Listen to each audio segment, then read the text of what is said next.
بسم اللہ الرحمن الرحیم۔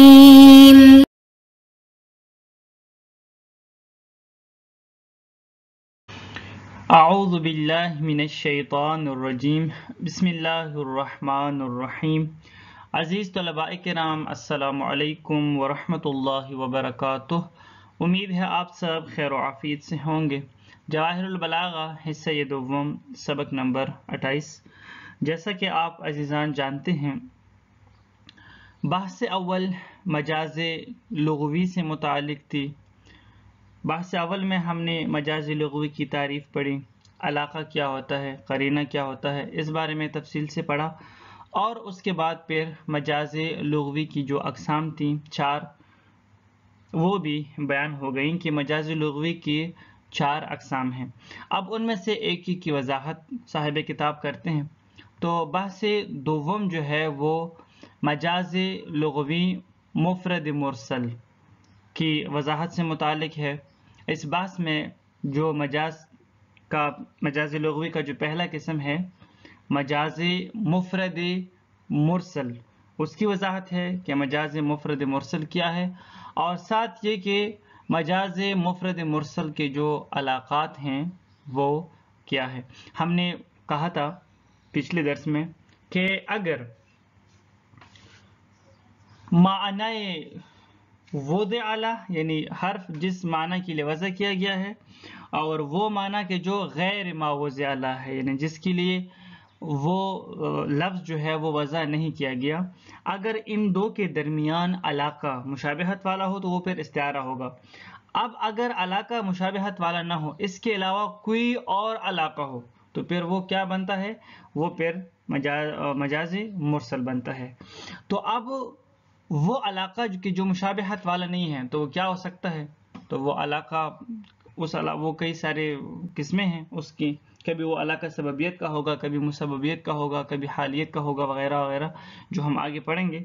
تو علاقات سے متعلق ہم اس بحث میں تفصیل سے پڑھیں گے کہ علاقات کیا ہیں اور کتنے ہیں، اور مثلا ایک جو لفظ ہے یعنی غیر ما وضع اعلیٰ میں جو استعمال کیا جاتا ہے اور مشابہت کی وجہ سے بھی نہیں ہے، یعنی ان دو کے درمیان مناسبت اور علاقہ مشابہت والا نہیں ہے، کوئی اور علاقہ ہے، تو وہ کیا علاقہ ہو سکتا ہے اور کل کتنے علاقے ہیں، اس حوالے سے ہم اس بحث میں پڑھیں گے۔ مبحث ثانی، مجاز لغوی مفرد مرسل اور اس کے علاقات۔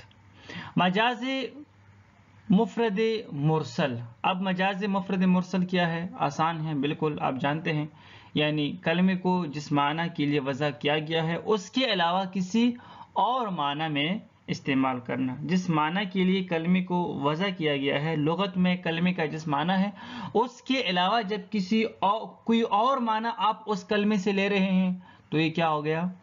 یہ ہو گیا مجاز، لیکن کسی ایسی مناسبت کی وجہ سے کہ جو مشابہت کا نہ ہو، جو مشابہت والی نہ ہو، مشابہت کی مناسبت نہ ہو، کوئی اور مناسبت ہو جس کی وجہ سے آپ اس کلمے کو ایک دوسرے معنی میں استعمال کر رہے ہیں، اور اس کے ساتھ کوئی قرینہ بھی ہو کہ جو اس کو معنی وضعی، یعنی وہ معنی کہ جس کے لیے اس لفظ کو وضع کیا گیا ہے وہ مراد لینے سے بھی مانع ہو، تو بات بالکل آسان ہے۔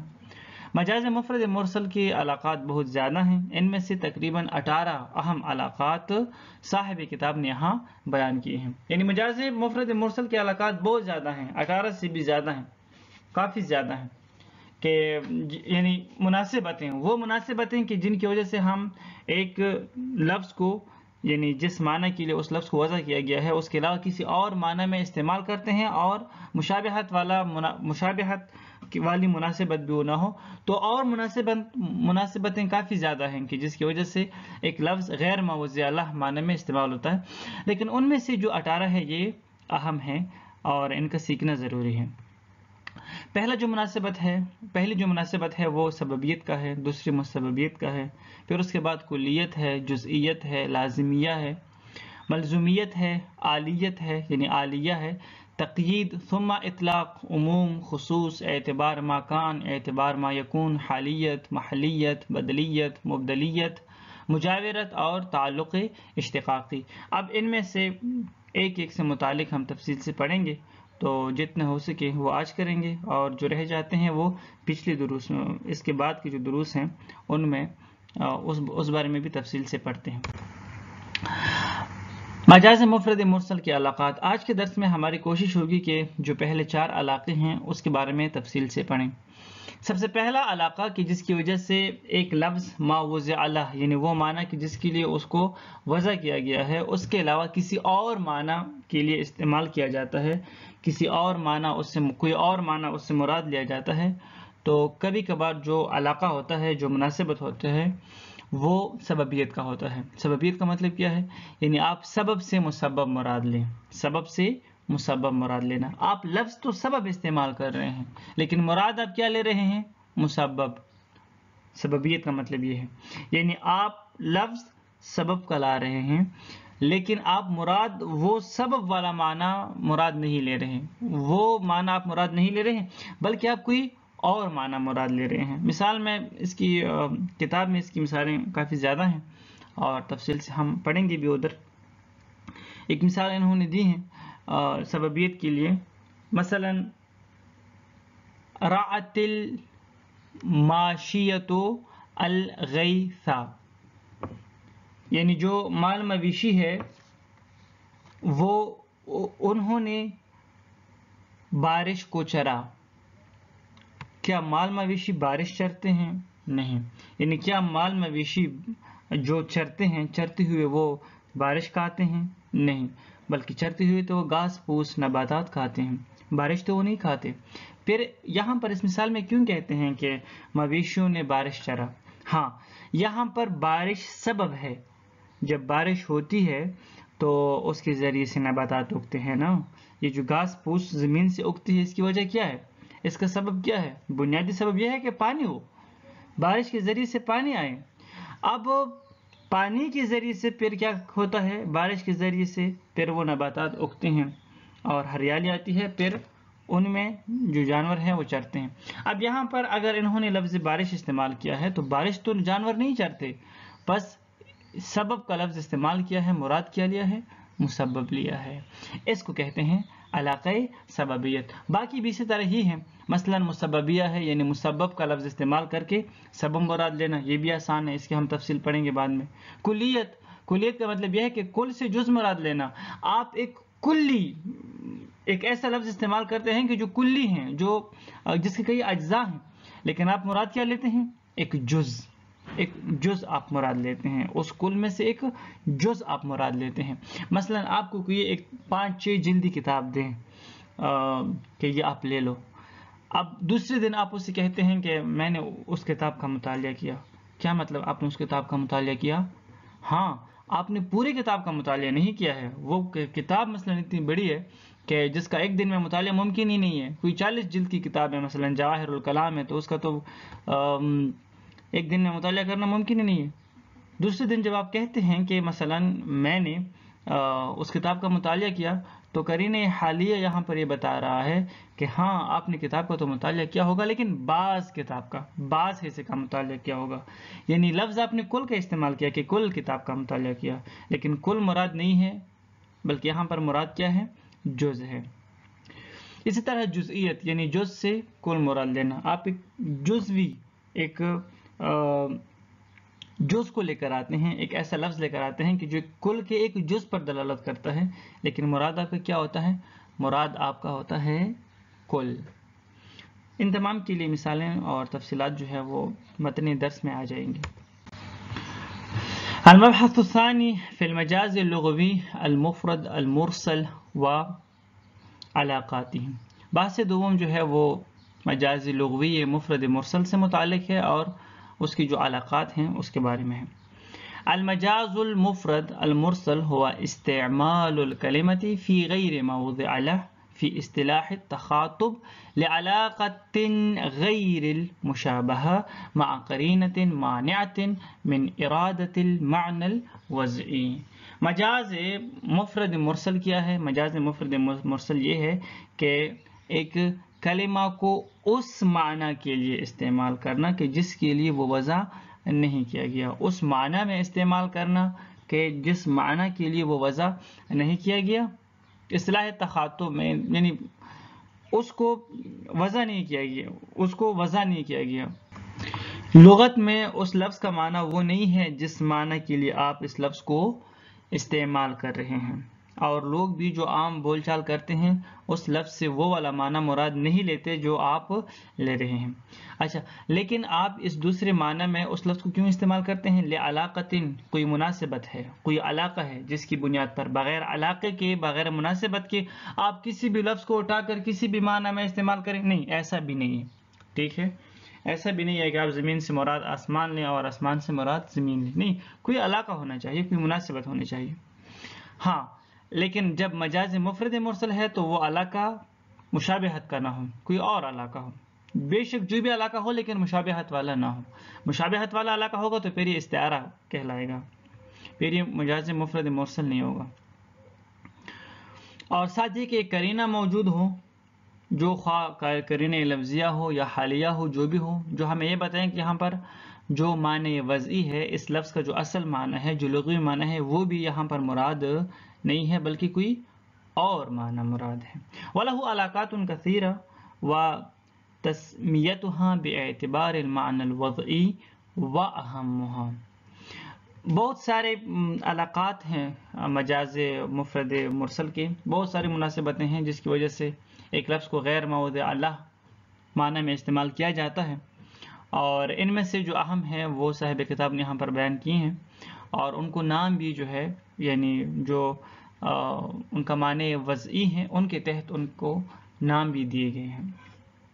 یعنی آپ سبب سے مسبب مراد لے رہے ہیں، تو جہاں پر آپ سبب سے مسبب مراد لے رہے ہیں اس علاقے کو انہوں نے نام کیا دیا ہے؟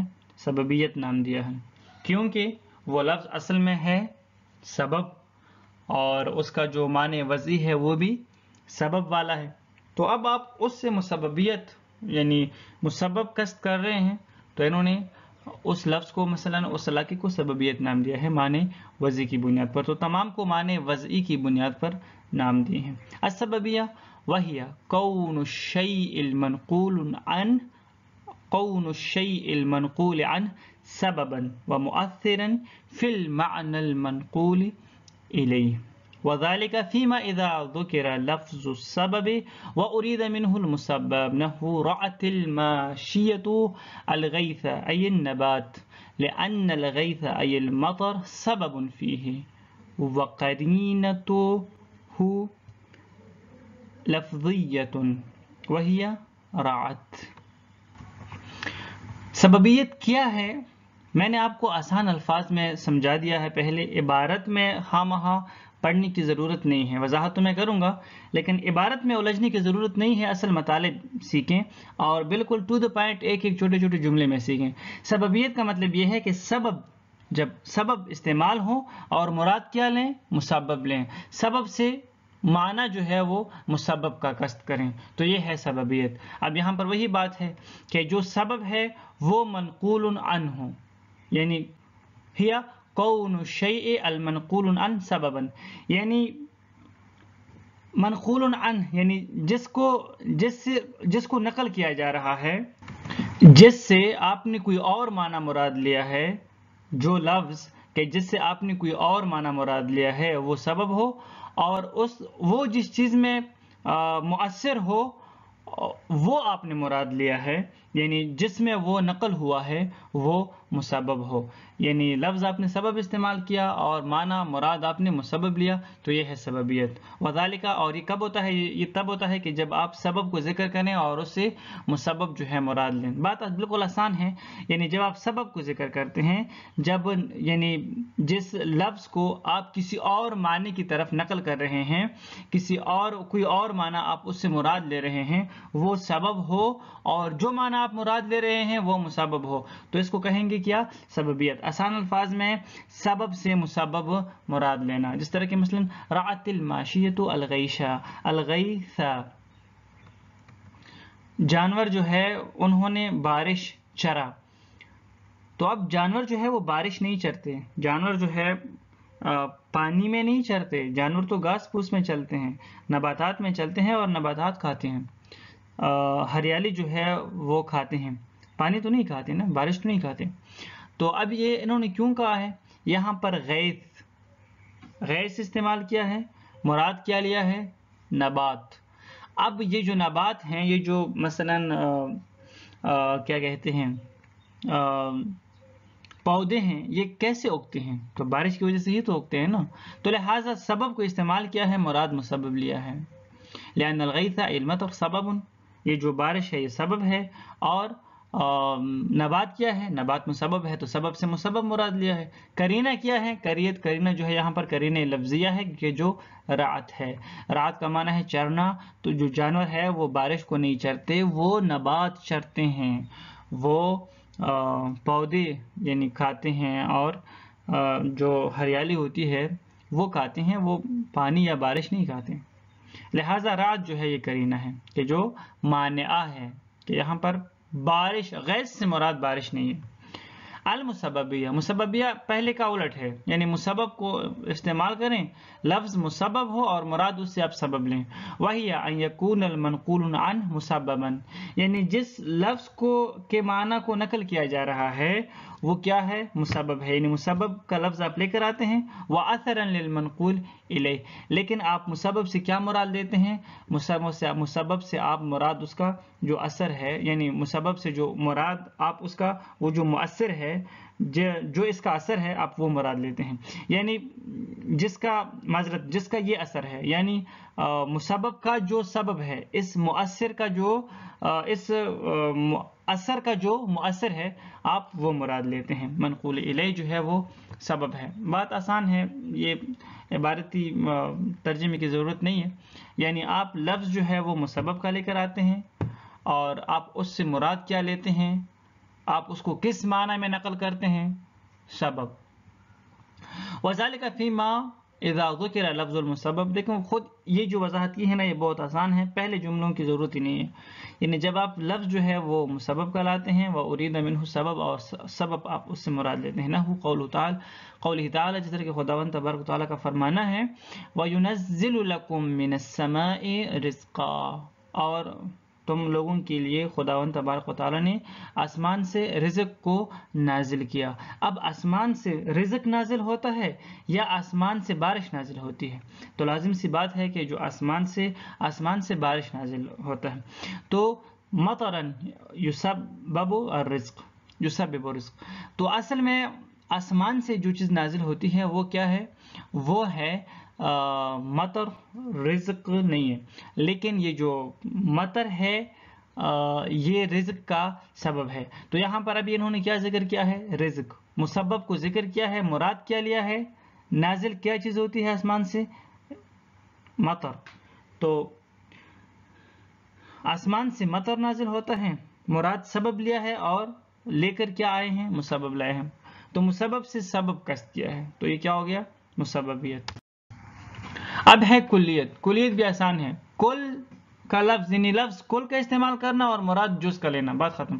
وہی کون شیء متضمنا للمقصود ولغیرہ، یعنی ایک ایسے لفظ کا استعمال کرنا کہ جو آپ کا مطلب ہے، مقصود ہے، وہ بھی اس میں شامل ہو اور اس کے علاوہ بھی اس میں شامل ہو. وذالک فیما اذا ذکر لفظ الکل وارید منہ الجز. یہ کب ہوتا ہے؟ یہ تب ہوتا ہے کہ جب آپ لفظ کل کو ذکر کریں اور جز اس سے مراد لیں. پہلے جملے کی ضرورت نہیں ہے، بس یہ آپ سیکھ لیں تو کافی ہے کہ آپ کل کو ذکر کریں، جز اس سے مراد لیں. یہ کلیت ہے. نہ ہو قولہ تعالی، جس طرح کہ خداوند تبارک تعالیٰ کا فرمانا ہے یجعلون اصابعهم فی آذانہم. منافقین کیا کرتے ہیں؟ اچھا، وہ جب بارش کی کڑک وغیرہ سنتے ہیں تو یجعلون اصابعهم، اپنی جو انگلیوں کے پورے ہیں یا پوٹے ہیں وہ کیا کرتے ہیں؟ وہ کانوں میں ڈال دیتے ہیں.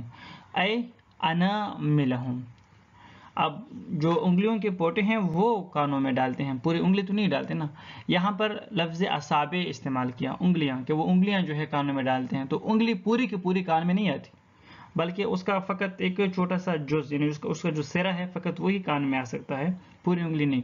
پوری انگلی اندر چلی جائے تو دماغ تک پہنچ جائے گی. تو یہاں پر لفظ کل استعمال کیا ہے، پوری انگلی کا لفظ استعمال کیا ہے، لیکن مراد کیا لیا ہے؟ انگلی کا سرا. والقرینۃ الحالیہ وہی استحالۃ ادخال الاصبع الأذن.